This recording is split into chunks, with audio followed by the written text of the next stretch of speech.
Bueno, voy a hablar hoy en castellano sin que sirva de precedente. Bienvenidos al Círculo de Economía de Mallorca. Círculo de Economía de Mallorca, un lugar de encuentro y debate, lugar de encuentro de personas de diversos orígenes, de diversa formación, pero que tenemos en común ser demócratas. Nos gusta el debate de ideas, nos gusta escuchar, nos gusta conocer.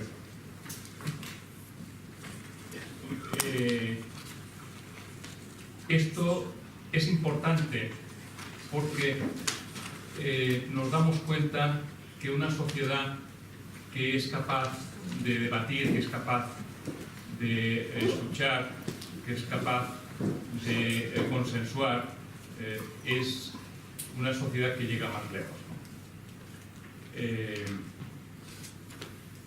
Hoy vamos a tener la oportunidad de escuchar propuestas socioeconómicas, que por cierto, el Círculo de Economía tiene las puertas abiertas a todos los partidos políticos que quieran traer aquí al Círculo de Economía de Mallorca sus propuestas y sus ideas.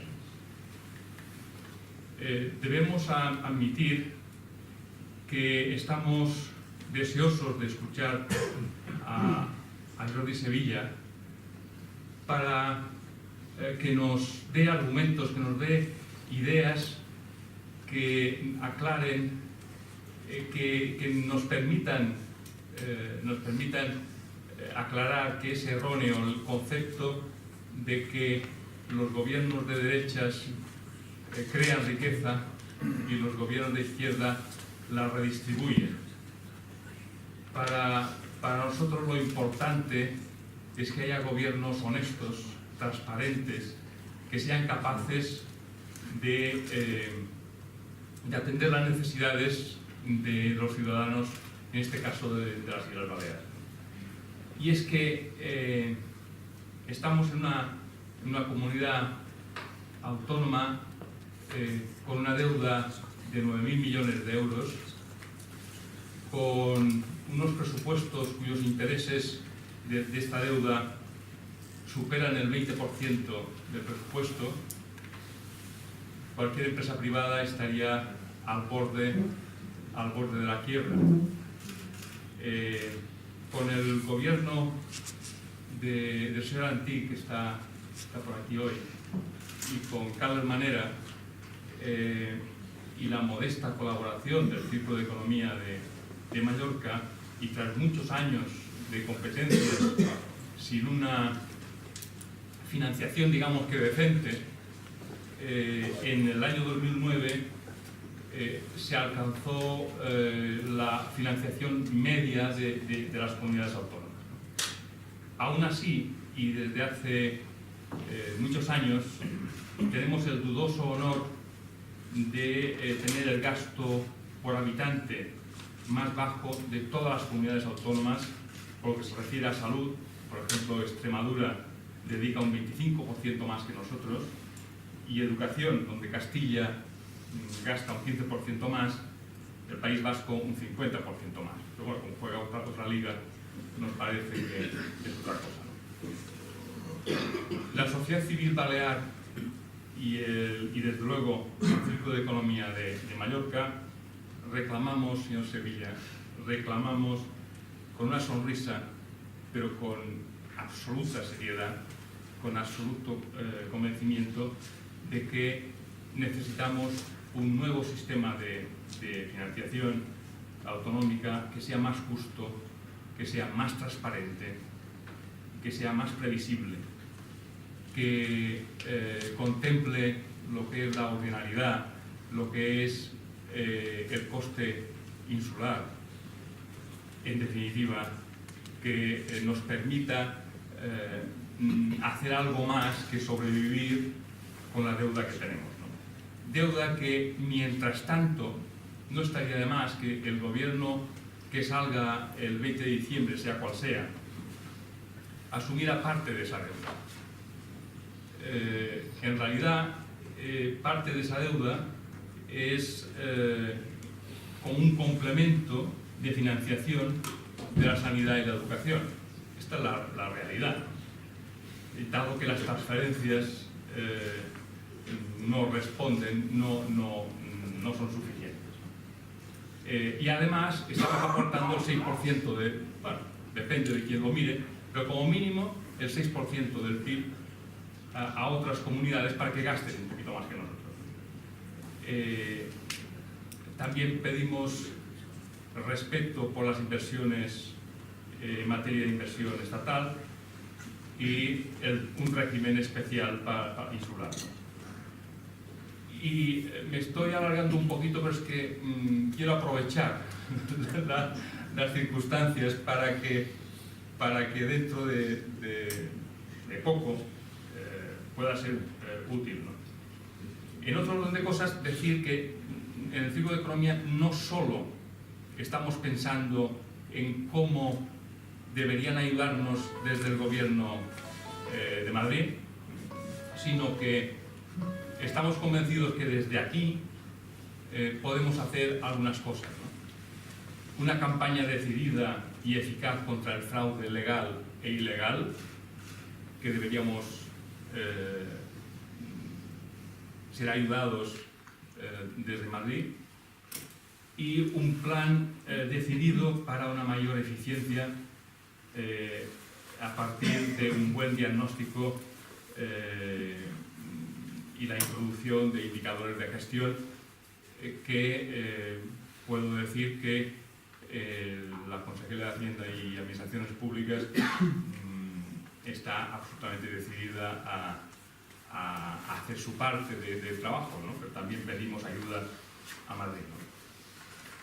En definitiva, esperamos que nos dé argumentos para resolver algunas dudas que a lo largo de muchos años hemos tenido. Y no me voy a alargar más porque lo importante es escuchar lo que nos pueda decir el señor Sevilla. Ramon Socias, tiene la palabra. Gràcies. Moltes gràcies, president. Per nosaltres avui agrair en primer lloc aquesta convidada. Estem molt agraïts que tinguem l'oportunitat de que la persona que ha estat el coordinador de lo que serà, o de lo que és ja el programa econòmic en el que el partit se presentarà a les eleccions del proper dia 20, pugui ser aquí avui per presentar-lo davant tots vostès, perquè precisament en el cercle d'economia, i en aquest sentit vull rompre una llança de reconeixement a la tasca que ha fet aquests darrers anys el cercle, que va començar en el seu anterior president, Alexandre Forcades, i segueix ara en la presidència d'en Andreu Roger, ha estat bona quan han fet feina plegats. I ell ho deia en el seu Parlament, i jo ho vull reafirmar, en el moment en què durant la legislatura 2007-2011 se va treballar en conjunt, se va fer una plataforma en què hi havia el govern de les Illes Balears, el Cercle d'Economia i altres entitats que també se van sumar, van lograr una cosa que en aquells moments va ser molt important per a la nostra comunitat autònoma,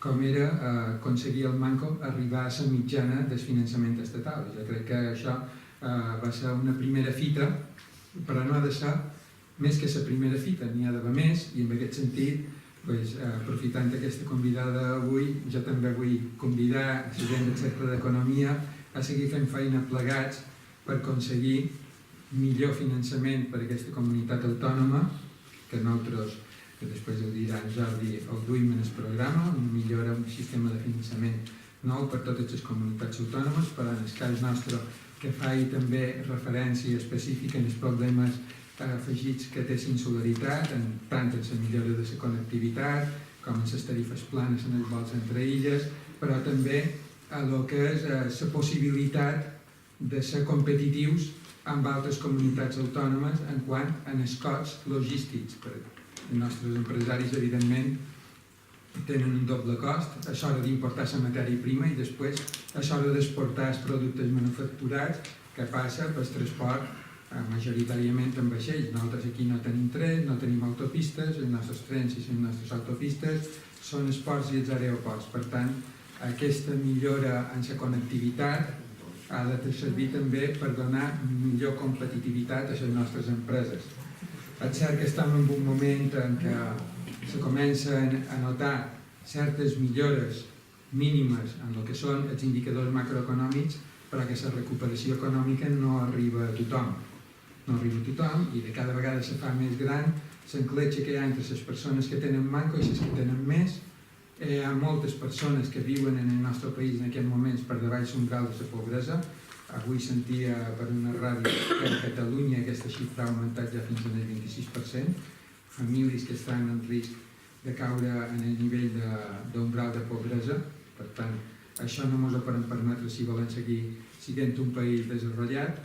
I, evidentment, en el que afecta la nostra comunitat autònoma és molt important tenir aquestes mesures que se reflecteixen en el programa per poder tornar a ser competitiu i que Balears torni a ser una de les locomotores que es tira des del desenvolupament del nostre país, d'Espanya. Dit això, aquí tenim la persona que ho explicarà molt millor que jo perquè ha estat el coordinador de tot el que és l'àrea econòmica del programa electoral. En Jordi Sevilla crec que és una persona prou coneguda com perquè l'hagi de presentar, però faré 4 pinzellades i després ràpidament ja ho deixaré amb ell.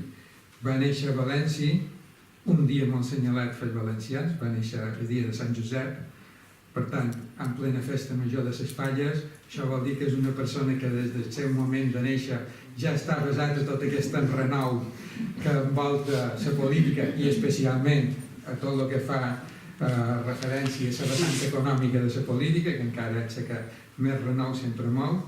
És llicenciat en Ciències Econòmiques per la Universitat de València, pertany per a posició en el Cos Superior de Tècnics Comercials i Economistes de l'Estat, va ocupar diferents puestos a l'administració de l'Estat, en diferents governs, des d'en Felipe González, perquè va ser ministre en el primer govern d'en Zapatero, del 2004 al 2007, quan fou anomenat ministre d'Administracions Territorials, la qual cosa fa que tingui un coneixement molt ampli de la realitat, no sols d'aquesta administració de l'Estat, sinó de totes les altres administracions territorials, autonòmiques, locals.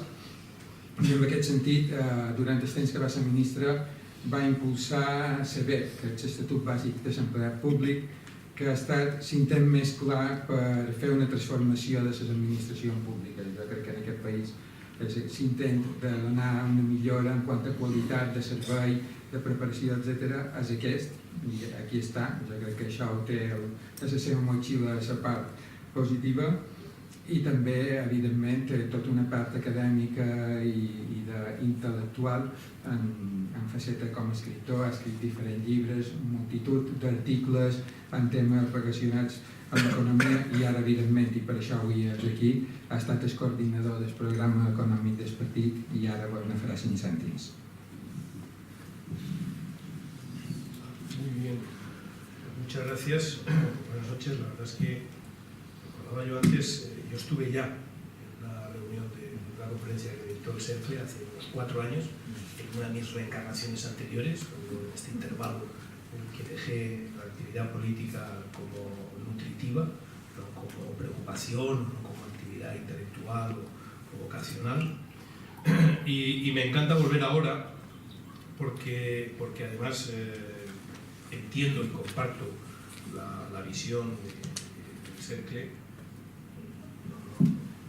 No en balde soy socio de Barcelona, me habéis dicho que me pueda dar de aquí, oye, si no, la cuota no es muy cara, que mi sueldo ya no es lo que era, pues estoy dispuesto a hacerlo, ¿no? Creo que hacéis una labor buena, creo que hacéis una labor positiva.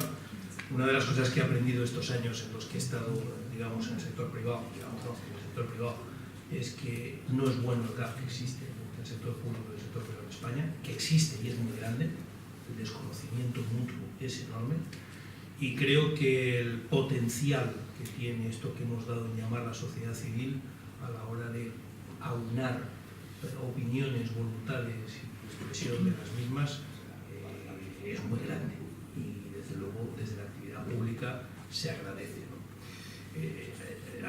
Has mencionado, cuando escuchaba las, entre comillas, reivindicaciones, que además tengo que decir que no llegáis los primeros, he comido con la consellera y me ha dado además hasta las cifras y los números para que el avión me lo lea y me lo repase y sueñe con ellos, pero estaba pensando, de verdad, esto, en fin, yo no soy imparcial ni voy a pretender aquí ser imparcial, pero estaba pensando que me estaba recordando, o sea, que estaba repitiendo el programa electoral del Partido Socialista.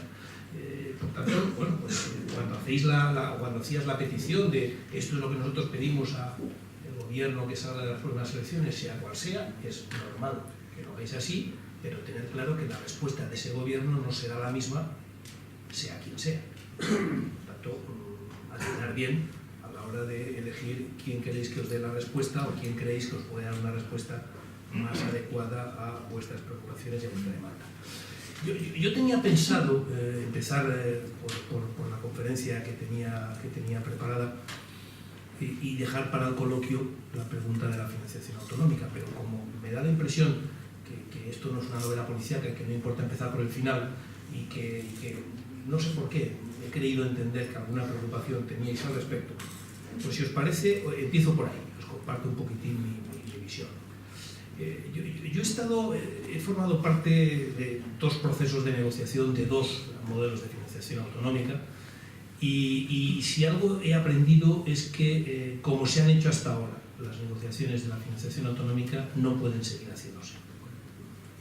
Esto hay una máxima que a mí me gusta citar a Einstein. Ya sabéis que Einstein, como Churchill, como Keynes, es de estos a los que le cuelgas una frase cuando no sabes de quién es. Tú di que es de Churchill o que es de Keynes o de Freud, digo, también de Freud también podría ser atribuírsela, ¿no? Pero vamos, o de Einstein y queda bien, pero esta parece ser que sí que la dijo. Si quieres obtener un resultado distinto, no hagas lo mismo de siempre. Si haces lo mismo de siempre, te saldrá lo mismo de siempre. Por tanto, como esta vez queremos sacar un resultado distinto del modelo de financiación, que por cierto, llevamos 2 años de retraso, este ministro Montoro, que se atreve con todo, hasta con las amnistías fiscales, no se ha atrevido a sentarse a la mesa a negociar con las comunidades autónomas el modelo de financiación, ha preferido no tocarlo y recurrir al endeudamiento hasta que se ha convertido en la troika de las comunidades autónomas. Ese ha sido el modelo que se ha elegido. Creo que es un mal modelo, pero llevamos estos 2 años de retraso. Lo que sí que tengo claro es que el próximo gobierno, esta es, antes discutía con la consejera si es la primera o la segunda de las preocupaciones del próximo gobierno, pero en ese orden, si no es la primera es la segunda, y si no es la segunda es la primera, ¿no? Y creo que tendremos que hacerlo de una manera diferente.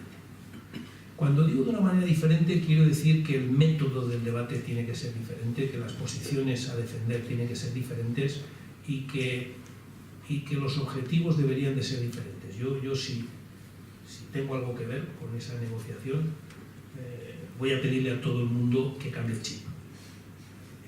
Que cambie el chip no quiere decir que renuncie a sus reivindicaciones o a sus peticiones o a sus visiones, no. Pero que intentemos ir a una negociación que no sea de suma cero. Porque esta vez, además, si pensamos que al final será de suma positiva porque el gobierno de la nación acabará poniendo dinero, pues esta vez, pues si teníais alguna duda, el gobierno de la nación tampoco tiene dinero. Y por tanto va a ser muy complicado que se pueda llegar a un acuerdo pensando que el gobierno de la nación va a poner más dinero que no tiene. El gobierno de la nación que salga de estas elecciones se va a encontrar con 2 datos. El primero, un presupuesto que ha sido precipitadamente aprobado durante esta legislatura y que establece un objetivo de déficit que la Comisión Europea ha dicho que no es creíble si no se hace un recorte de 10.000 millones de euros en el gasto, y por tanto el gobierno que salga tendrá que decidir si lo hace o no lo hace, y en los 2 casos qué implica eso y cómo lo gestiona. Y en segundo lugar, se va a encontrar con un proceso de ajuste presupuestario que, si miráis las cifras desde el 2011 hasta aquí, es que es muy evidente.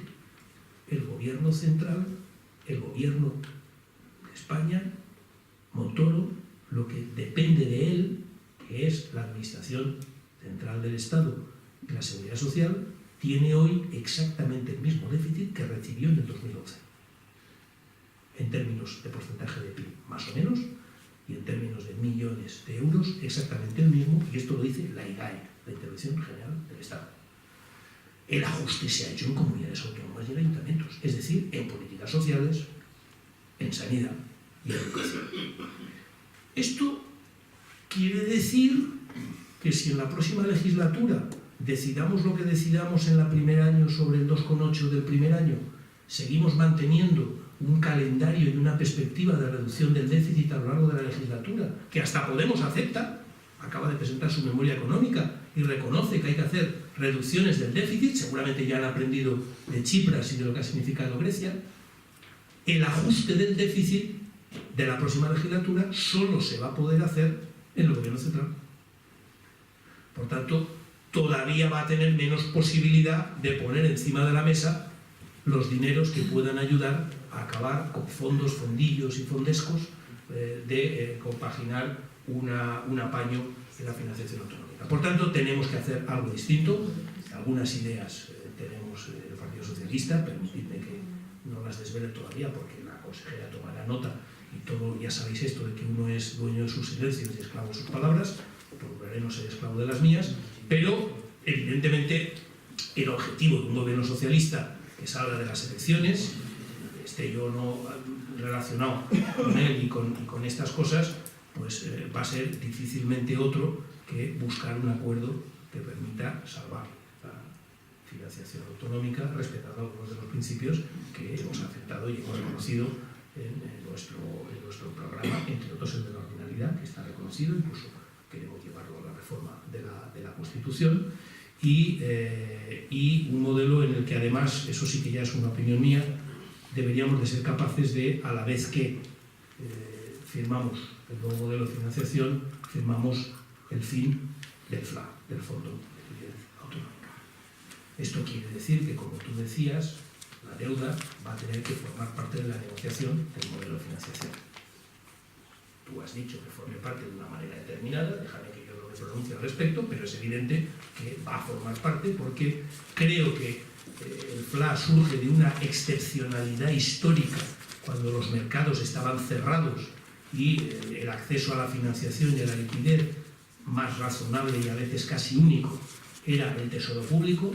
Creo que esto ya no es así y por tanto que junto a un nuevo modelo de financiación deberíamos de integrar el FLA y a partir de ahí pues que cada uno pues se las aparte. No me oye la pregunta porque ya he contestado la pregunta, o sea, hemos empezado por el coloquio, si os dais cuenta, ¿no? Todo esto requiere, y ahora ya voy a conectar con la intervención que tenía prevista, todo esto requiere que más o menos haya ingresos públicos suficientes como para atender todas las demandas sociales que durante estos años de crisis por una parte y de políticas de la derecha para hacer frente a la crisis han quedado ahí embalsadas, ¿no? Hay lo que yo llamo restañar las heridas del estado del bienestar, en sanidad, en educación, en dependencia, que también van a ser demandas que vamos a tener vinculadas o no a la financiación autonómica, pero vamos a tener, o va a tener el próximo gobierno, y, como digo, un cierto compromiso de continuar una senda de reducción del déficit. Discutiremos si es este, es el otro, un poquito más rápido, un poquito más lento, pero creo que nadie puede tener ninguna duda que si la próxima legislatura, como hoy por hoy es previsible, tiene un crecimiento económico en el entorno del 2,5, del 2,5 y del 3, depende un poquito de los economistas el día que les preguntes. Los economistas, como sabéis, somos muy ciclotímicos, y los lunes, miércoles y viernes nos toca optimistas, y el martes, jueves y sábado pesimistas, y según el día que nos preguntes, pues esto va muy bien o va muy mal y tiene muchos riesgos y muchas incertidumbres, pero más o menos entre el 2,5, en torno al 2,5, venga, dejémoslo ahí, en torno al 2,5 de crecimiento para los próximos 4 años, eso te va generando unos ingresos públicos que te tienen que permitir hacer frente a todas las demandas que, como digo, han estado embalsadas durante esta legislatura. Te tiene que permitir, además, también cambiar y modificar el patrón de reparto de algunos costes. Yo lo decía el otro día en un artículo, si España fuera una empresa, España S.A., tenemos unos costes generales muy caros. Los costes de energía eléctrica, los costes laborales no salariales, los costes administrativos son muy elevados. Y además están mal repartidos. Están en algunos casos muy concentrados en el precio. lo cual responde a una concepción de una economía autárquica que no competía internacionalmente, pero que es absolutamente contrario con una economía moderna, globalizada, con empresas internacionalizadas. Y si queremos reajustar esa distribución de los costes, habrá que trasladar parte de ellos a presupuestos. Por tanto, si tenemos que hacer frente a la financiación autonómica, si tenemos que hacer frente a demandas embalsadas de sanidad, de educación, políticas sociales, si tenemos que repartir costes de una manera que signifique una inyección a la competitividad de la economía, y si tenemos que terminar la legislatura por reduciendo el déficit, no me pidáis además que bajemos impuestos. Yo dije el otro día en una entrevista que no es una prioridad en la próxima legislatura. Creo que esto es tan evidente que me atrevo a decir que desconfiéis de los que ofrecen bajadas de impuestos. Porque ya vivimos un candidato que prometió bajadas de impuestos y lo primero que hizo fue subirlos. No es posible, en mi opinión, y el que opine lo contrario, que lo diga, que explique cómo le salen los números y las cuentas, hacer todas las cosas que tenemos que hacer en la próxima legislatura y además prometer bajadas de impuestos. Bueno, retomo ahora ya sí mi intervención, el 2,5, es decir, ¿dónde estamos en economía y si ese 2,5 es o no una perspectiva razonable para la próxima legislatura? No para los 4 años, es decir, la legislatura es un concepto político y no todo el mundo piensa en esos términos, ¿no? Bueno, a mí me gusta decir que estamos saliendo de la recesión, pero no de la crisis. Y creo que esta es una idea fuerza muy importante, porque creo que las dos cosas son poco cuestionables. Si hace 2 años estábamos decreciendo al 3 y ahora estamos creciendo al 3, hombre, pues da la impresión que estamos saliendo de la recesión. Joder, es que discutir eso me parece un poco absurdo, ¿no? Pero si seguimos teniendo 5 millones de parados, seguimos teniendo casi un 200% del PIB en deuda pública y privada, y seguimos teniendo unos niveles de déficit muy elevados, somos uno de los países europeos todavía hoy con déficit muy elevados, seguimos estando en crisis. La diferencia es académica. Esto es... No. A mí me gusta decir, si tú durante estos años no has perdido el trabajo y además tenías la casa pagada, has vivido una recesión de la que estás saliendo. Pero si has perdido el trabajo y o tenías la casa por pagar, estás en crisis. Has estado en crisis y seguramente sigues en crisis. Y la distinción no es solo académica o no solo es teórica, es que yo creo que lo que tenemos que hacer para salir de la crisis es todo lo contrario de lo que hemos hecho hasta ahora. Es que creo que no es como algunos dicen, ya están los deberes cumplidos y ahora hay que esperar a que el árbol ya está plantado y ahora solo es cuestión de esperar a que crezca. No tenemos nada más que hacer, hemos hecho los deberes y ahora nos queda simplemente esperar. Mire, no. Lo que tenemos que hacer por delante para salir de la crisis y no solo de la recesión, y dedicaré el resto de mi intervención a justificar esto, es todo lo contrario de lo que hemos hecho durante estos 4 años. Todo lo contrario. Mirar todo lo que hemos hecho estos años por justo lo contrario. Y ahora dedicaré el resto de mi intervención a explicar esto. Vivimos una recesión frágil, esto lo dice todo el mundo. Es decir, si en este momento estamos creciendo un poco por encima del 3, aproximadamente la mitad de ese crecimiento son factores exógenos, el viento de cola que nos viene de fuera, es la frase que estamos todos acumulando, ¿no? Estos son datos de cualquier servicio de estudios, esto no es... Es decir, en torno a la mitad del crecimiento que tenemos en este momento está dependiendo del precio del petróleo, del precio de la depreciación, en este caso, del precio, en todo caso, del euro, y del cambio de la política monetaria del Banco Central Europeo. Y permitidme que me detenga un poquito aquí.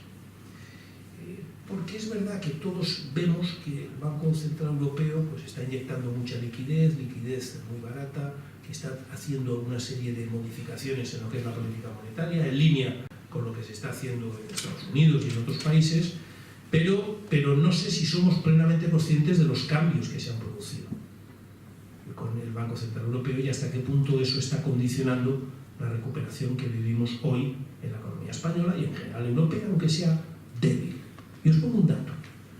Si en el 2011 o en el 2012, me da lo mismo, es decir, el último año del gobierno de Zapatero, primer año del gobierno de Rajoy, el Banco Central Europeo hubiera podido hacer lo que hoy puede hacer, la prima de riesgo jamás hubiera llegado a 600.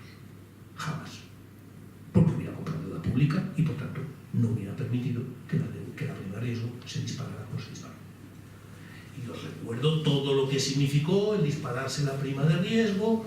Por una parte, las políticas de mayo del 2010, por otra parte, el rescate financiero. Es decir, no es una cuestión, es que tuvo muchas repercusiones. El que la prima de riesgo se pusiera a 600 tuvo una repercusión muy evidente, y es que no teníamos financiación, es que se secaron los mercados de crédito.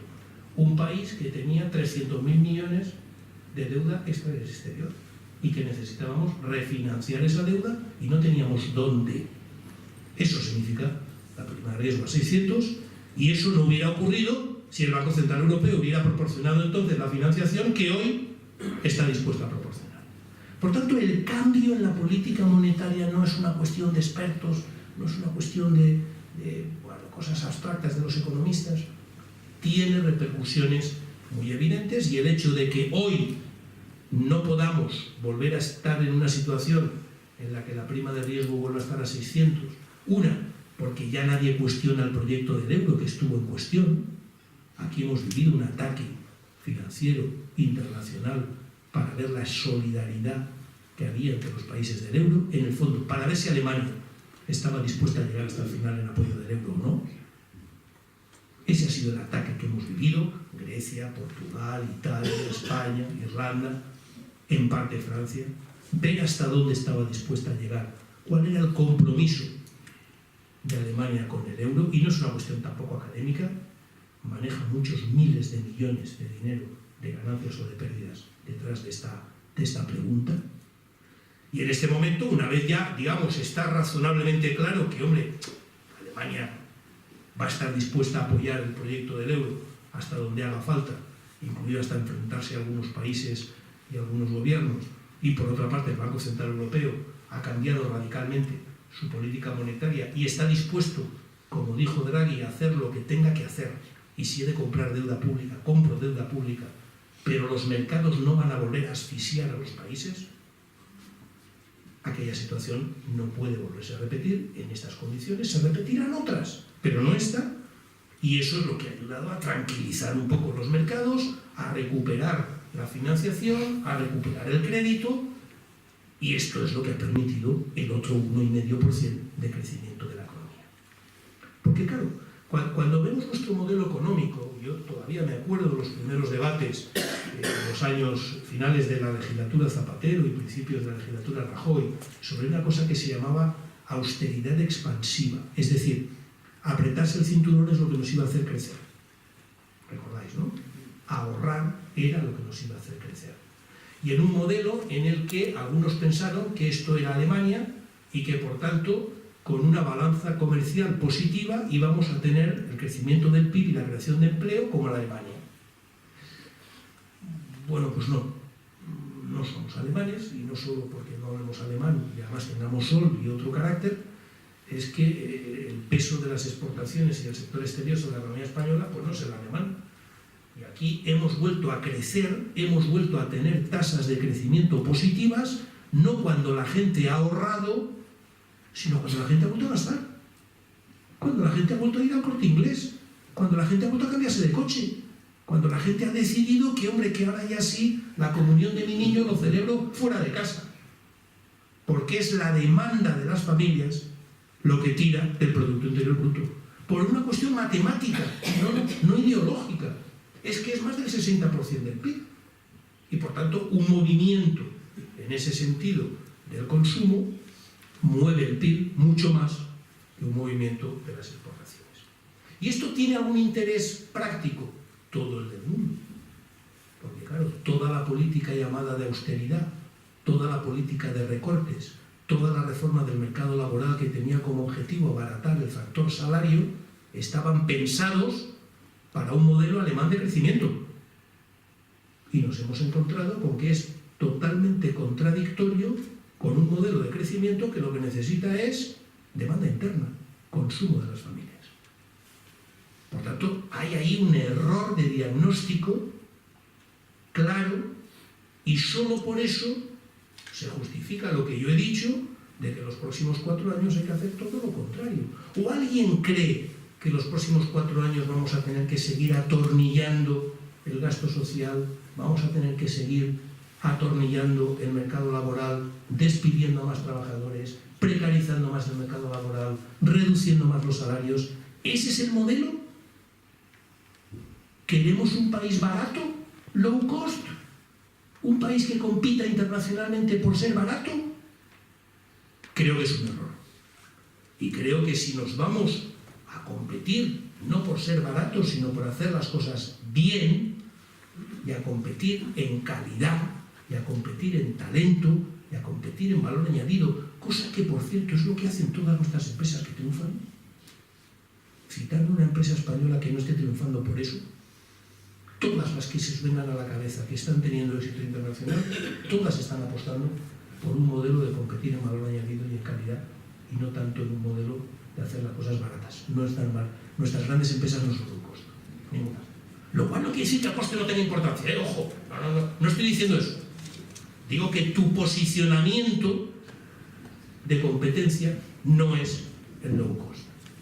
Ese es el modelo que yo creo que tenemos que extender al conjunto del país. Ese es un modelo en el que tienes que poner de antemano un objetivo de crecimiento de la productividad, en el que eso significa invertir en investigación y desarrollo, duplicando el presupuesto durante la próxima legislatura, en lugar de recortándolo como se ha recortado durante esta legislatura. Esto significa hacer una apuesta por aplicar, desarrollar e impulsar la agenda digital europea en España. Somos uno de los países más atrasados en el desarrollo de la agenda digital en España. Y eso significa una de las propuestas, de las que yo más contento me siento, que es una apuesta por favorecer el crecimiento medio de nuestras empresas. Y dejadme que aquí me detenga un poquito. Yo creo que en los últimos años de la economía española, la reforma estructural más importante que hemos tenido, sin duda, es la internacionalización de nuestras empresas. Yo estuve en las negociaciones del Tratado de Maastricht, era el que llevaba la cartera, chavalín joven, pero estuve, y recuerdo perfectamente al entonces presidente del gobierno, que era Felipe González, decir: España no tiene una puta multinacional. Recuerdo que en aquellos años, 89-90, Telefónica era pública. Bueno, hoy tenemos más de 1.500 empresas con instalaciones permanentes fuera, y las grandes empresas del IBEX 35 ya tienen más facturación fuera de España que en España. Eso es un cambio radical del modelo económico, que afecta no solo a las empresas, afecta al conjunto del país. Un gobierno no puede hacer política económica igual cuando no tiene una puta multinacional que cuando tiene 1.500 empresas que son a distintos niveles multinacionales. Es que no es lo mismo. Por tanto, ese es uno de los cambios más importantes que se han producido, y donde yo creo que ahí los gobiernos han ido todavía, o están yendo todavía, por detrás de las necesidades empresariales. La siguiente gran reforma estructural de la economía española, en mi opinión, es el crecimiento medio del tamaño de las empresas.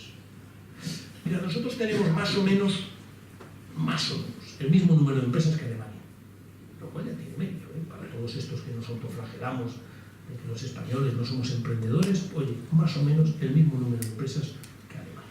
Pero claro, cuando las miras por tamaño, grandes empresas, los alemanes, 3 veces más. Medianas empresas, los alemanes, 3 veces más. Pequeñísimas empresas, nosotros 5 veces más. Bueno, creo que está bastante consolidada la idea de que a mayor tamaño empresarial, mayor productividad, contratación indefinida, formación del profesional, investigación, desarrollo, en general. Hablo en general. Me diréis, pues yo conozco una pyme que tiene todo eso. Seguro que hay 1, 2, 3, 10, 50. Pero globalmente considerado, si queremos como país mejorar la productividad, la contratación estable, la formación profesional, la investigación empresarial, etcétera, etcétera, etcétera, hay que favorecer el crecimiento medio de las empresas. Los gobiernos esto no se aprueba en el boletín oficial del Estado. Tú no dices, quiero que crezcan las empresas, ya está, no. Pero sí que puedes remover los obstáculos que dificultan que crezcan. Y en ese sentido, nosotros llevamos en el programa compromisos muy concretos, por cierto, ahora que no me oye nadie del PSOE, inspirados en un documento del Círculo de Empresarios de Madrid, al que, por cierto, ayudé a elaborar antes de volver esta nueva reencarnación mía en el PSOE, para que veáis que por lo menos yo, incluso en mis errores, soy coherente, ¿no? Creo que este es uno de los grandes desafíos que tenemos que hacer en la próxima legislatura. Y como decía antes, y que es de nuevo distinto de lo que se ha hecho hasta ahora, ¿no? Y como decía antes, el tema presupuestario. El tema presupuestario he hecho una pequeña mención, dejadme que la desarrolle un poquito más, ¿no? Porque me parece que la próxima legislatura va a ser importante, porque como digo, el próximo gobierno, la primera decisión, o la segunda, si primero derogamos la del mercado laboral, que eso también lo hablaré ahora, pues la segunda será qué hacemos con el presupuesto del 2016, que nos lo encontramos ya hecho, y que es un presupuesto en el que el objetivo de déficit requiere, según la Comisión, y en esto que queréis que os diga, la Comisión no es que acepte siempre, pero me fío más de ella que de Montoro. Por tanto, me fío más de lo que diga la Comisión, de que para conseguir el objetivo del 2,8% de déficit hay que recortar 10.000 millones. Bueno, yo veo complicado que el gobierno que salga de las elecciones, empleando tu fórmula, sea el que sea, se estrene en su primer Consejo de Ministros con un recorte de 10.000 millones de gasto. Para que no vamos a ver. Y a lo mejor aquí traéis a alguien que os dice que sí, pues no lo creáis. No lo creáis. Por tanto, vamos a tener que, en fin, bueno, pues ir a Bruselas, instalarnos allí, acampar y negociar. Negociar compromisos de reducción del déficit, negociar compromisos que den credibilidad a nuestro empeño con el euro y a nuestro empeño con un escenario de reducción del déficit, porque creo que eso es irrenunciable, y en la medida de lo posible, de reducción de la deuda pública. Antes lo comentabais, la deuda pública, mejor dicho, el pago de intereses de la deuda pública debe ser en este momento en los presupuestos generales del Estado, si no es la primera partida de gasto, debe ser la segunda. De eso estamos hablando, y por tanto cualquier cosa que signifique rebajar eso, pues hombre, te da mucho margen para, en fin, pagar tarifas planas en los vuelos intrainsulares, ¿de acuerdo? Creo que en ese sentido eso es lo que habrá que hacer, y como digo, vamos a tener que restañar algunas de las heridas del estado de bienestar. Mirad, una de las cosas que más ha pasado, o que más destaca, antes lo comentábamos, de la realidad de la economía española en estos años últimos, no necesariamente en esta última legislatura solo, pero sí en estos últimos años, ha sido el crecimiento de la desigualdad social. De verdad, esto no es una cuestión de la Internacional Socialista. Esto lo dice el Fondo Monetario, lo dice la OCDE, lo dice Cáritas, lo dice Oxfam, lo dice todo el mundo. Estamos viviendo uno de los momentos, no solo en España, pero también en España, uno de los momentos en los que más está creciendo la desigualdad social. Y todo el mundo que estudia esto, hay 4 elementos que señala como causas. Primero, la globalización. La globalización a nivel mundial, global, es decir, yo creo que ha reducido la pobreza más que seguramente 40 años de ayuda oficial al desarrollo, pero ha incrementado la desigualdad. En general, hoy en el mundo, en términos así, a lo bruto, como lo miraría el Banco Mundial, pues hay menos pobres que hace 10 años, pero somos mucho más desiguales. Y además se ha redistribuido la desigualdad de una manera diferente entre lo que antiguamente llamábamos el primer mundo, el segundo mundo y el tercer mundo. Resulta que antes los pobres estaban en el tercer mundo y ahora los tenemos a la puerta de nuestras casas. Y antes las grandes desigualdades estaban en países emergentes y ahora las tenemos en países medio decadentes. Yo creo que la globalización es inevitable, personalmente creo que además es positiva, pero tenemos que ser conscientes, como cuando te duele la cabeza y te tomas una aspirina, que te puede dar un poquito de acidez. O sea, que hay efectos secundarios, que hay efectos colaterales que tienes que cuidar, nada más. La segunda causa tiene que ver con la revolución tecnológica. Este es uno de los temas que, aunque sale recurrentemente, el otro día leí algo en la prensa, pero en España no le estamos echando toda la cuenta, a pesar de haber sido en algunos sectores, estoy pensando en el automóvil, uno de los países que más rápido y más pronto introdujo la robotización. La revolución tecnológica desplaza mano de obra, especialmente mano de obra no cualificada. Y de nuevo, para mí, no es negativo, pero tenemos que saberlo, para prevenirlo, para intentar canalizarlo, para intentar cambiarlo, para intentar contrarrestarlo. Y el proceso de robotización que se va a producir en los próximos 10 años es brutal. Brutal. Por tanto, no solo estamos ya viviendo esa desigualdad, especialmente, como digo, en los segmentos de baja cualificación, bajos salarios, sino que lo vamos a seguir viendo en los próximos años. La tercera causa es el desmantelamiento de los estados de bienestar. Resulta que es verdad que las políticas de redistribución redistribuían. Mejor o peor, a lo mejor no redistribuían todo lo que tenían que redistribuir, a lo mejor no pagaban todos los que tenían que pagar y no recibían todos los que necesitaban recibir, pero en conjunto la gente, la renta y la riqueza estaba mejor repartida después de aplicar políticas de redistribución que antes. Y eso se ha ido desmantelando en los últimos años en muchos países y desde luego en España como consecuencia de la aplicación de las llamadas políticas de austeridad. Y el cuarto elemento es los cambios que se han producido en el mercado laboral. Lo que ahora los modernos académicos llaman la predistribución. Es decir, lo que cuando yo estudiaba se llamaba la distribución originaria de la renta entre salarios y beneficios, antes de que interviniera el Estado y redistribuyera detrás. Ahí se ha producido un deterioro importante, y en el caso de España, ¿qué queréis que os cuente con la reforma del mercado laboral?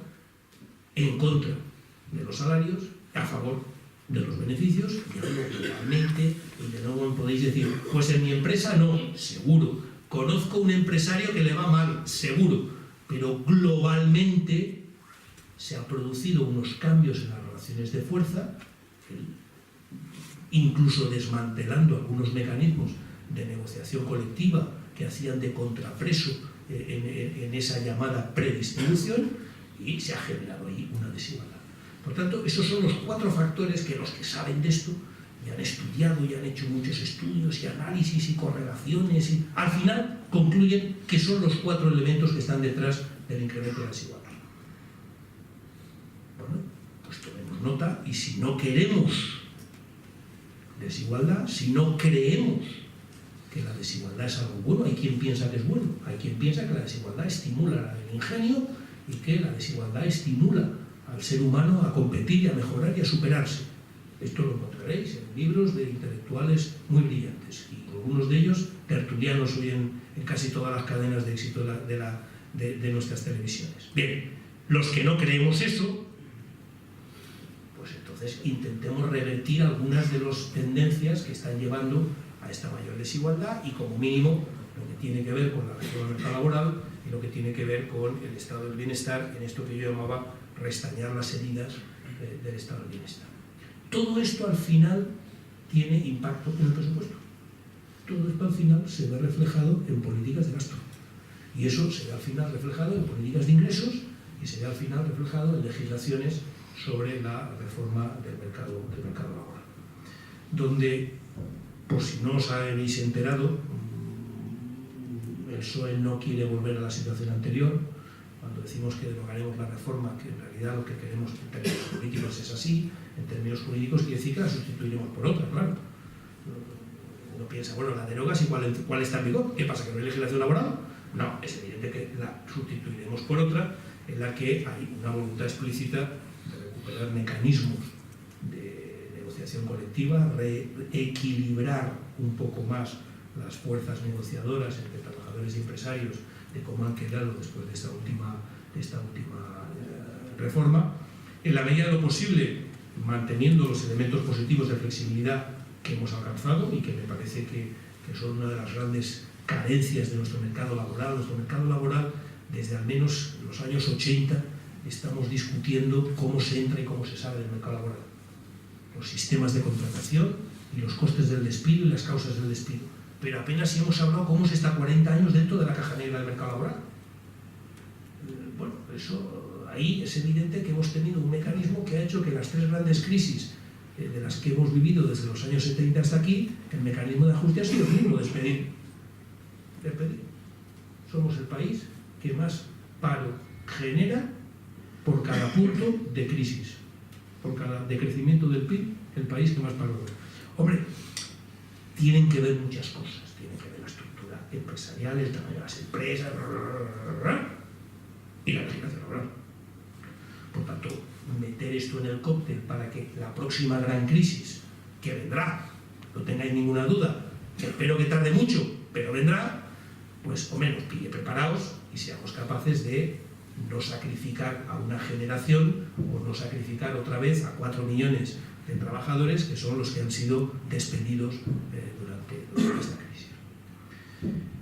Eso, como digo, va a requerir ese cambio en la reforma del mercado laboral y, como digo, también ese incremento del gasto público, poniendo como uno de los objetivos claros la reducción de las desigualdades y, por tanto, las políticas de cohesión y las políticas de redistribución, de predistribución y de redistribución, que de nuevo son, como decía, presupuesto. Por tanto, yo, por más que hago los números por activa y por pasiva, por más que me comprometo a mejorar la eficiencia del gasto público, por más que me acuerdo de la Agencia de Evaluación de Políticas Públicas que creé siendo ministro y que tendremos que recuperar ahora, pues no me sale en la ecuación bajar impuestos. Lo siento. Tampoco me sale subirlos, pero no me sale bajarlos. Entonces quiero que una parte de los ingresos que va a generar el ciclo económico del impacto positivo que el ciclo económico va a tener sobre los ingresos, prefiero, en lugar de bajar el IRPF, mejorar la sanidad, la educación y la financiación autonómica.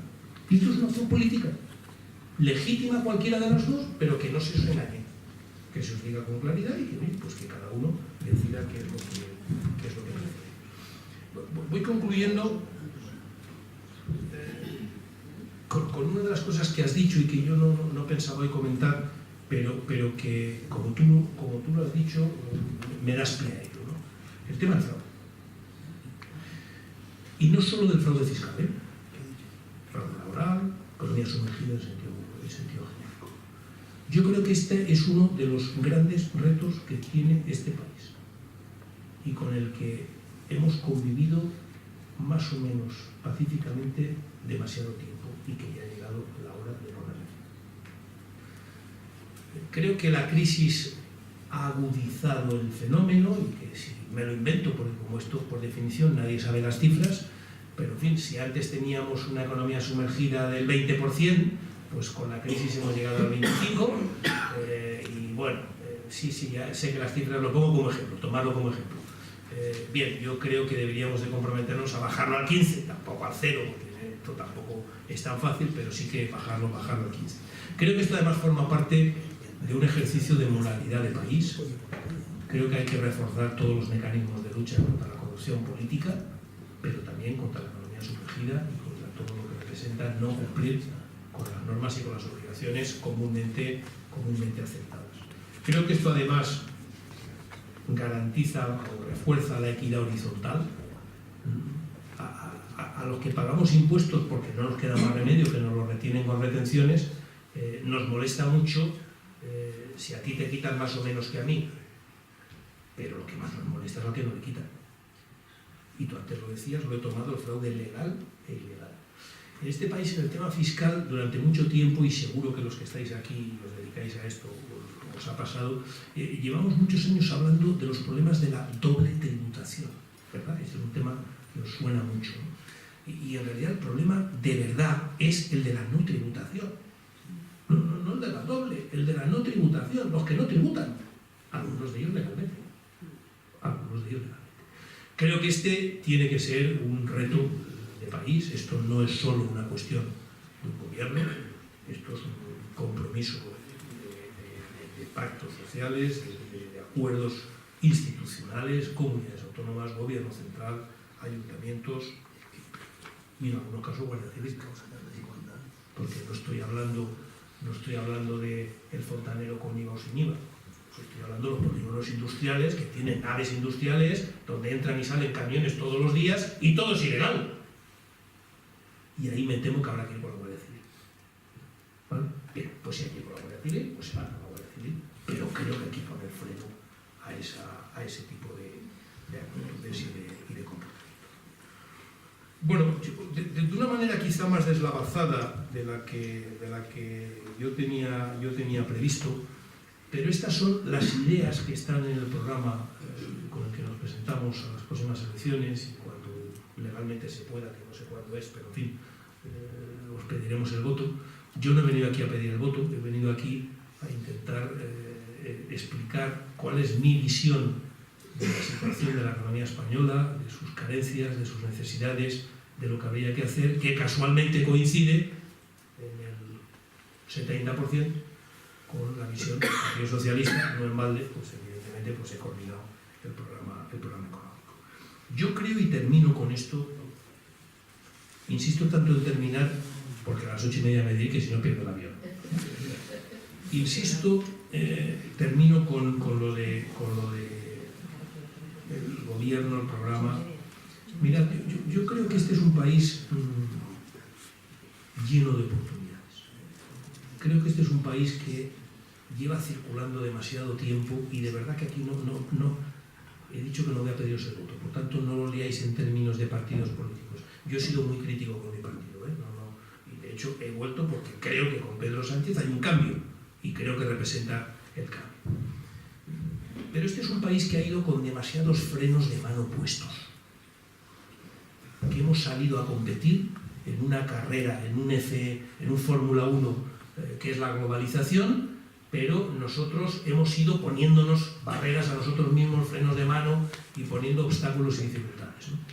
Y creo que hay que empezar a ir a bajarlos, creo que hay que empezar a intentar favorecer la competencia y intentar favorecer nuestro posicionamiento competitivo en esa carrera que es la globalización.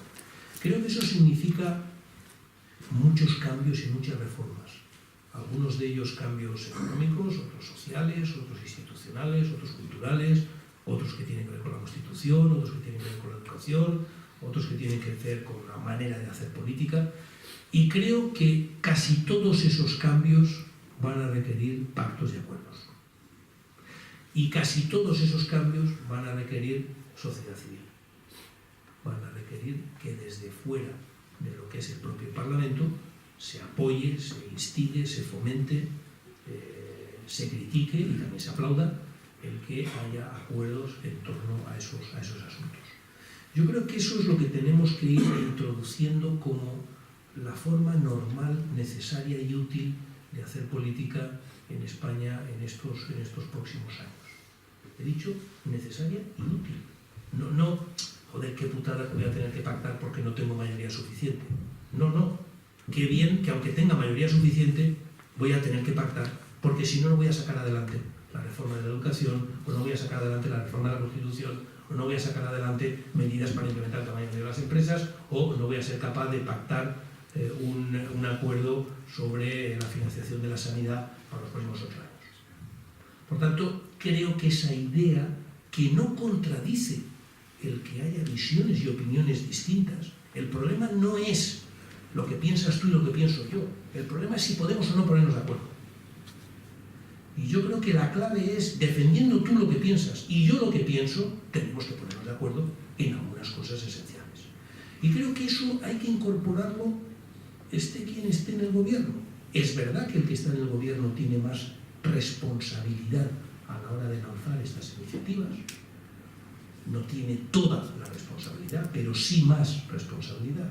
Y en ese sentido, los que creemos que este país necesita, como diría Alfonso Guerra, parafraseando a Alfonso Guerra, ser pasado por el acuerdo, la negociación y el diálogo, bueno, pues pensar en quién creéis que puede encabezar mejor desde el gobierno una propuesta amplia de negociación, diálogo, consenso, acuerdo y reformas. Porque creo que ahí nos vamos a jugar mucho como país. Porque haciendo eso, si somos capaces de hacerlo, y no hay nada por lo que no vayamos a vamos a ir bajando muchos de los frenos de mano que como país nos están permitiendo, nos van a ayudar a competir, a mejorar la productividad, la riqueza, la distribución y el bienestar de todos los ciudadanos. Bueno, esa es mi visión y es la visión que en este momento y en estas elecciones pues no solo es la mía, compartimos muchos, en general agrupados bajo las siglas del Partido Socialista Obrero Español y otros muchos que no se agrupan bajo esas siglas pero que piensan lo mismo y que tenemos que tener la idea de que para trabajar ahí, en eso, después del 20 de diciembre, tenemos que asegurar un resultado el 20 de diciembre que nos permita trabajar el día 21 en esa dirección, claro. Y hasta ahí puedo leer. Muchas gracias.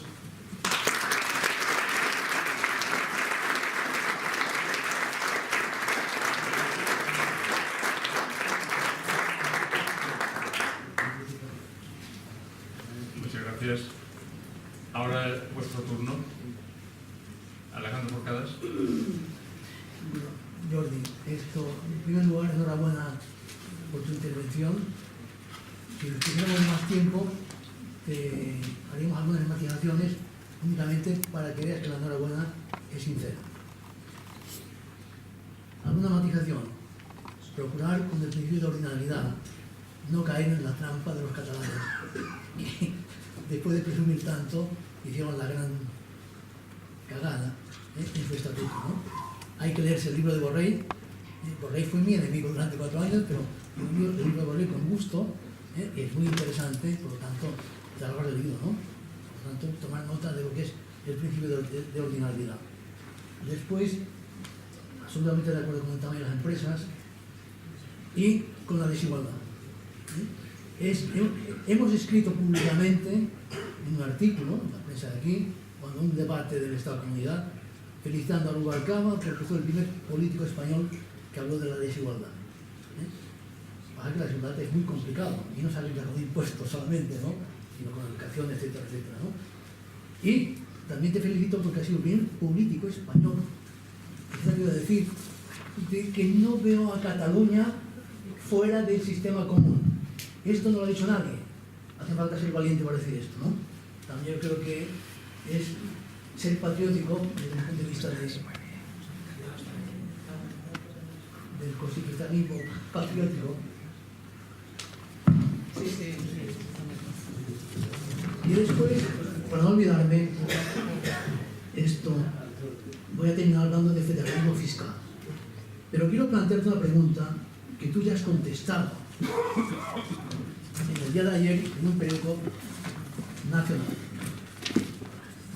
Cuando se te pregunta sobre el concierto del cupo y contestas muy bien, y estoy de acuerdo, y dices que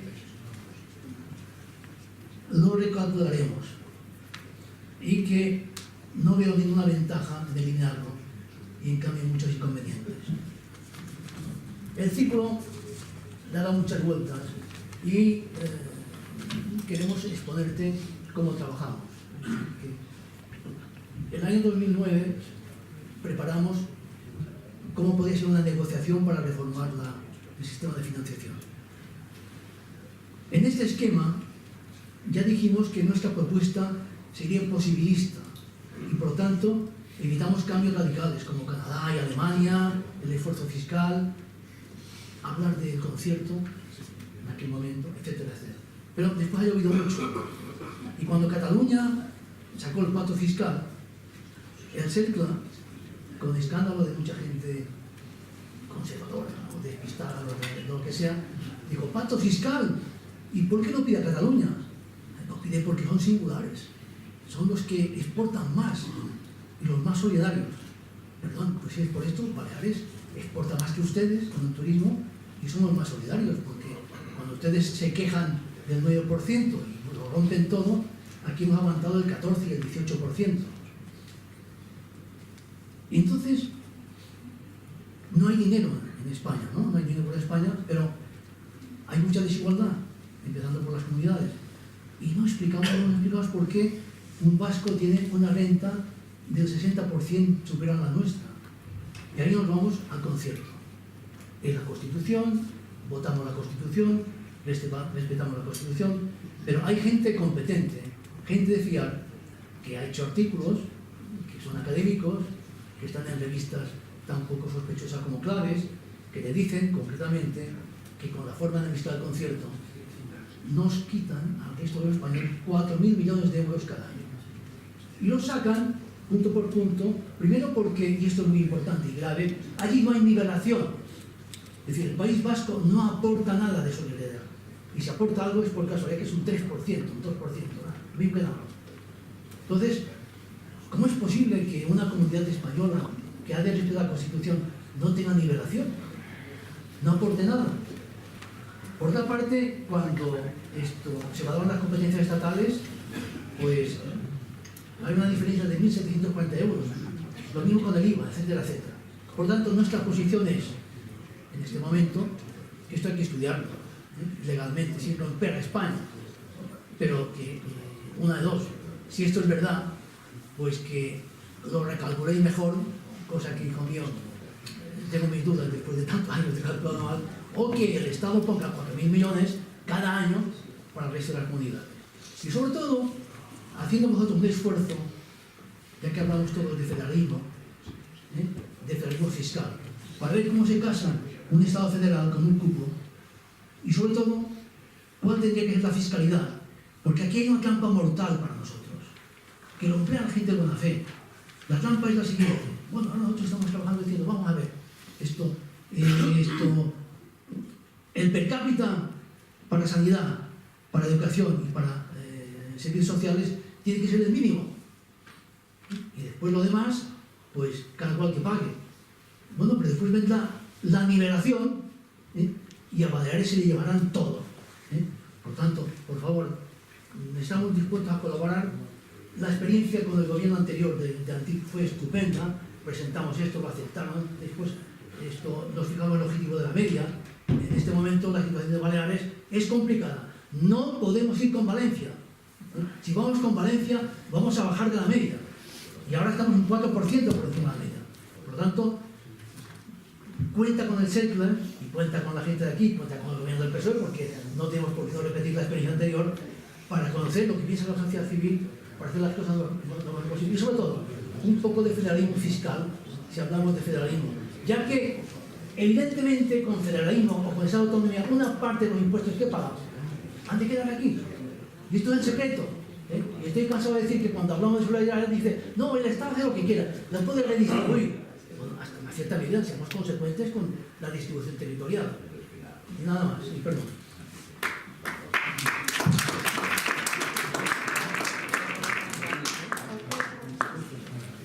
Bueno, muchas gracias.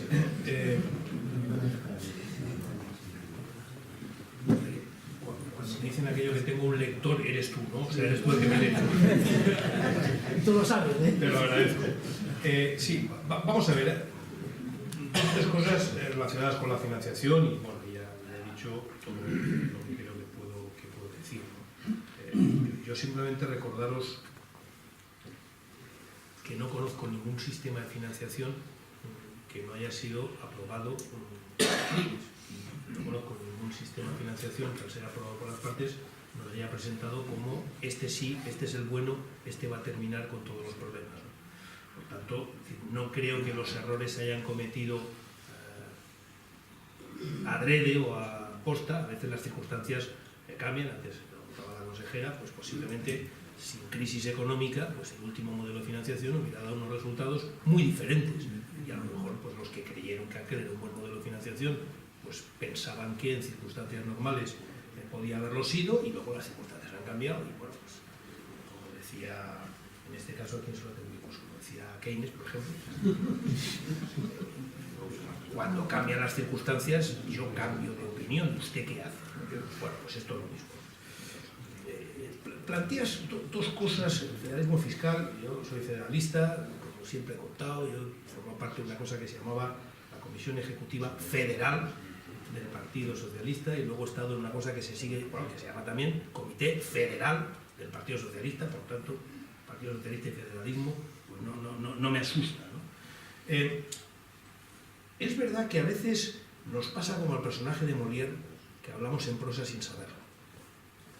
Porque hay quien cree que en la medida en la que los dos grandes impuestos, IRPF y IVA, ya hay una participación de las comunidades en su financiación, eso es un paso hacia el federalismo.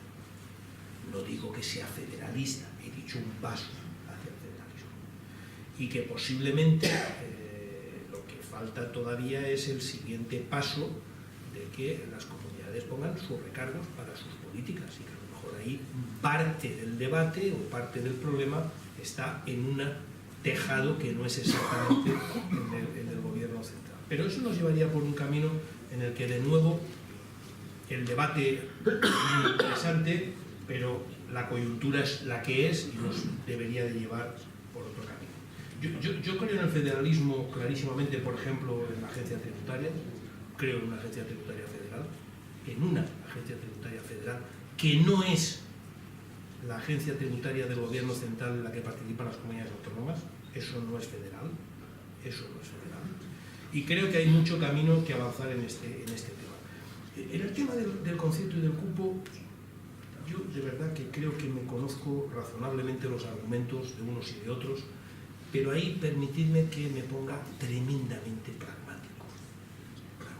Es decir, con la que tenemos liada, no creo que ganemos nada liándola más.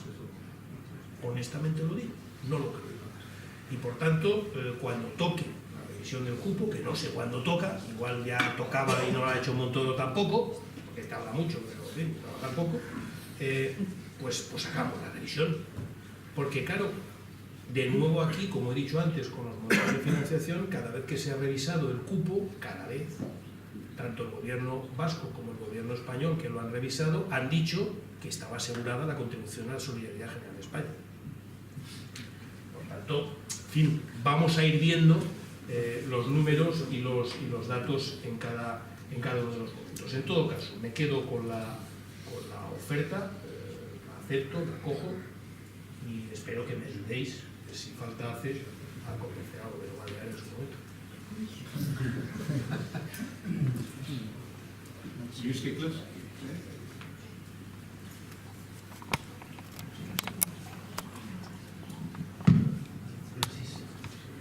Buenas tardes. Ramón Sofías se había olvidado cuando hablaba de tu currículum vitae que colaboraste con el Círculo en la redacción de un documento de 28 medidas para la mejora de la transparencia, eficiencia y eficacia del Estado. Bueno, todavía lo tengo el documento. Sí, pero para nosotros sí fue realmente importante esa colaboración.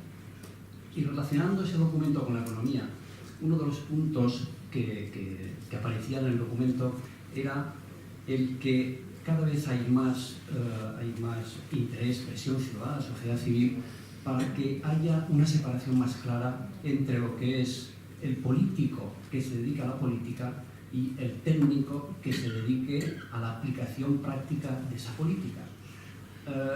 Hablando con nuestros amigos políticos, con cargos importantes, pues este es una situación que nos han reconocido, no públicamente, pero sí en petit comité, que es uno de los graves problemas con los que se encuentra.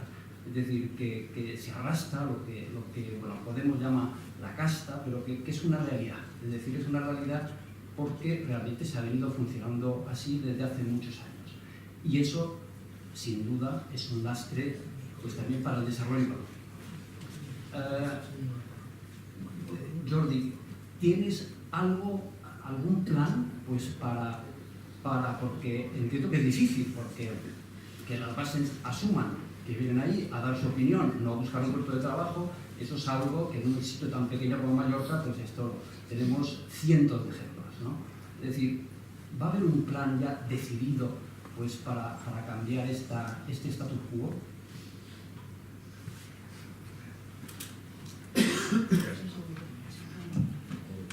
Bueno, sí, como decía, me acuerdo perfectamente de ese documento.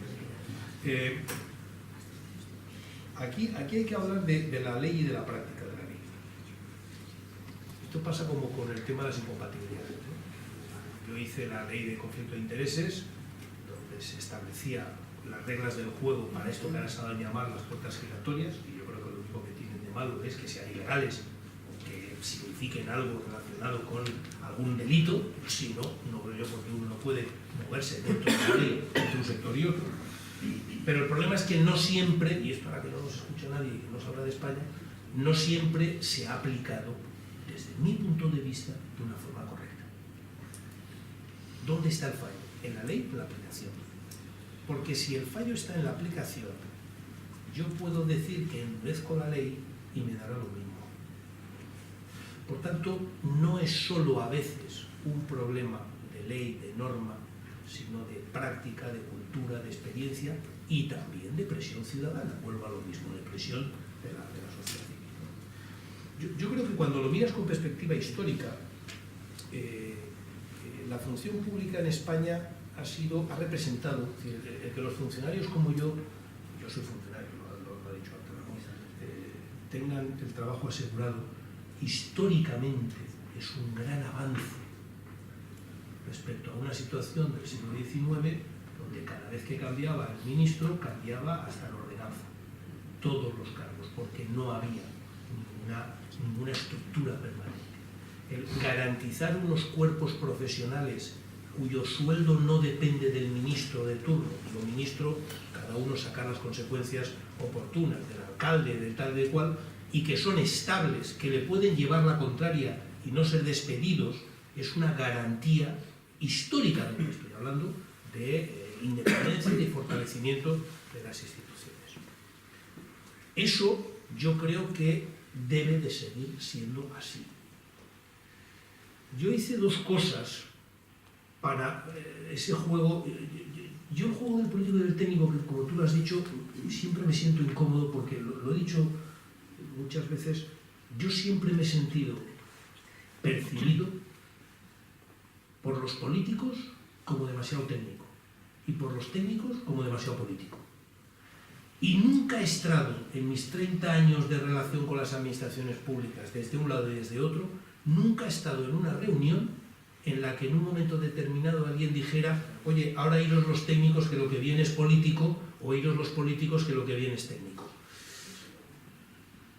Porque no hay cultura seguramente, pero porque no es fácil diferenciar cuando los problemas de gestión, que son los que afectan mayoritariamente o los que ocupan la mayor parte del tiempo de los responsables públicos, dónde está la raya de lo político y de lo técnico. No siempre es fácil.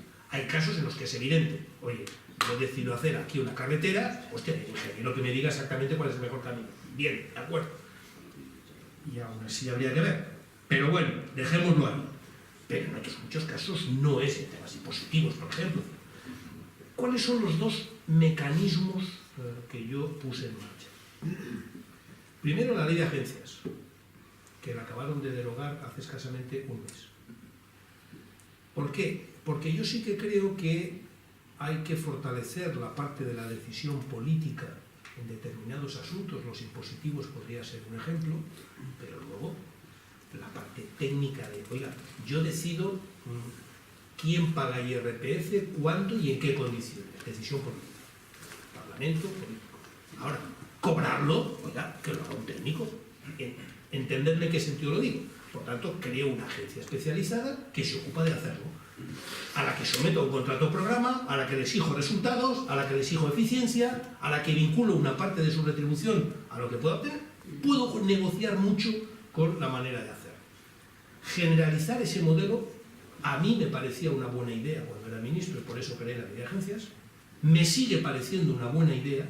Hay muchos ejemplos en los que la administración clarificaría esto que tú estás diciendo y fortalecería la eficiencia si diferenciara órgano que decide, órgano que ejecuta. Y creo que la ley de agencias podría ser un instrumento. Como me la acaban de disolver, esta sí que me la han derogado, pues tendremos que volver a crear otra, que lo vamos a hacer.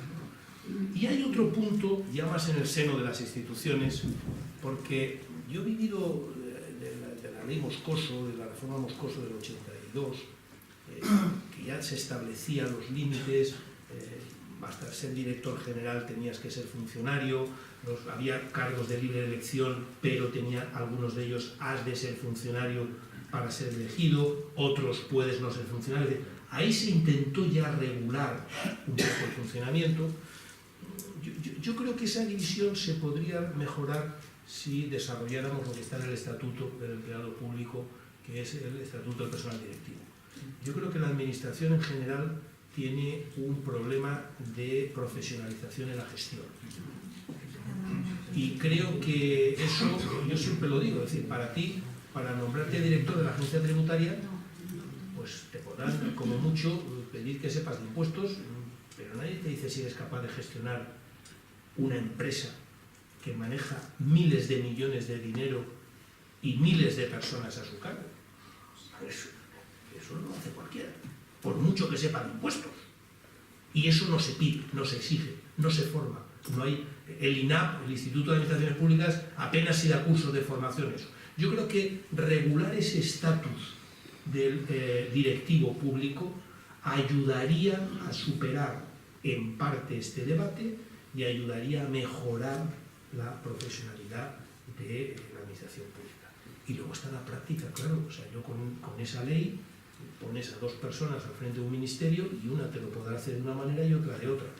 Pero bueno, para eso está la opinión pública, los periódicos, la oposición, el Parlamento, las denuncias, el juego en el que nos movemos habitualmente.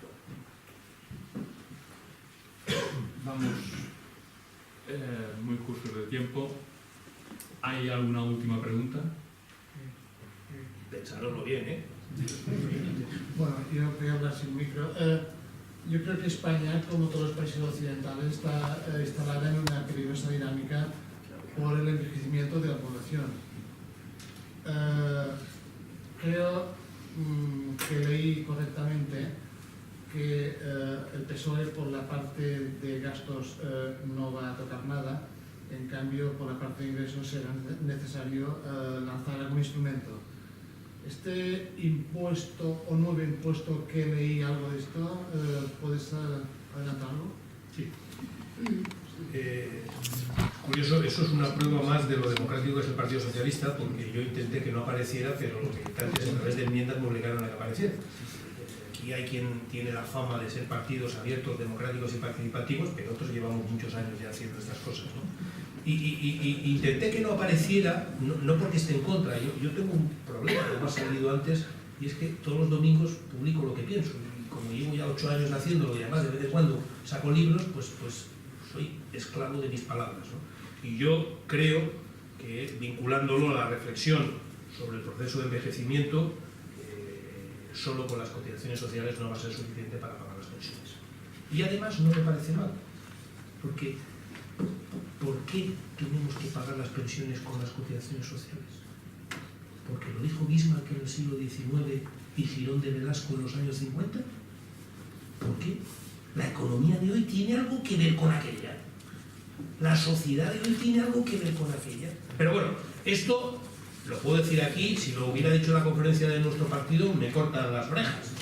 Pero bueno, pero es verdad que a partir del momento en el que el gobierno ha dicho 3 cosas. El gobierno, el secretario de la Seguridad Social y el ministro de Hacienda en el debate de presupuestos. Primero, nos hemos comido la mitad del fondo de reserva de las pensiones.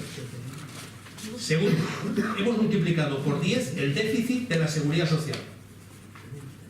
Tercero, no hay dinero para seguir pagando las pensiones contributivas. Si no se ponen fuentes complementarias. ¿Nosotros qué hemos hecho?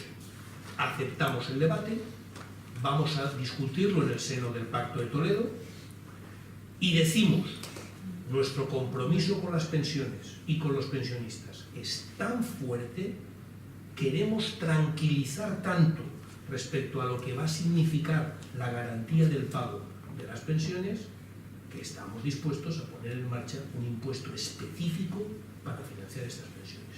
¿Qué tipo de impuestos? No recuerdo si al final, en la última versión del programa, detallamos mucho o no, por tanto yo voy a decir lo que yo tengo en la cabeza.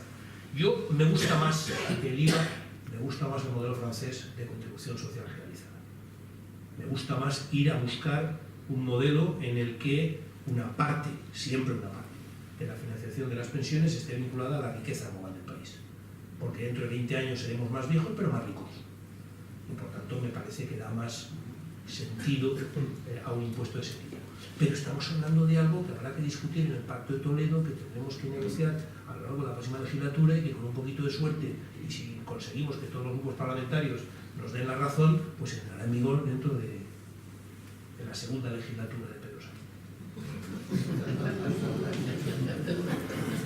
Muy bien. Pues no queremos ser responsables de La pérdida de mi la avión. pérdida de tu avión. Y que conste que no hemos preguntado por Cataluña, o sea que por tanto no hay problema para que puedas coger avión. Oye, te agradecemos y agradecemos al Partido Socialista el hecho de que hayas querido venir a esa tierra que es el 2%, a explicar tu visión para cuando seas ministro del Gobierno Nacional. Solo hay que ganar unas elecciones, pero vamos, eso es un trámite. Y por tanto, yo reitero el ofrecimiento del Círculo de Economía a los demás partidos a que se sumen a esta iniciativa y en cualquier caso, muchísimas gracias por tu tiempo y tus explicaciones. Muy bien, muchas gracias.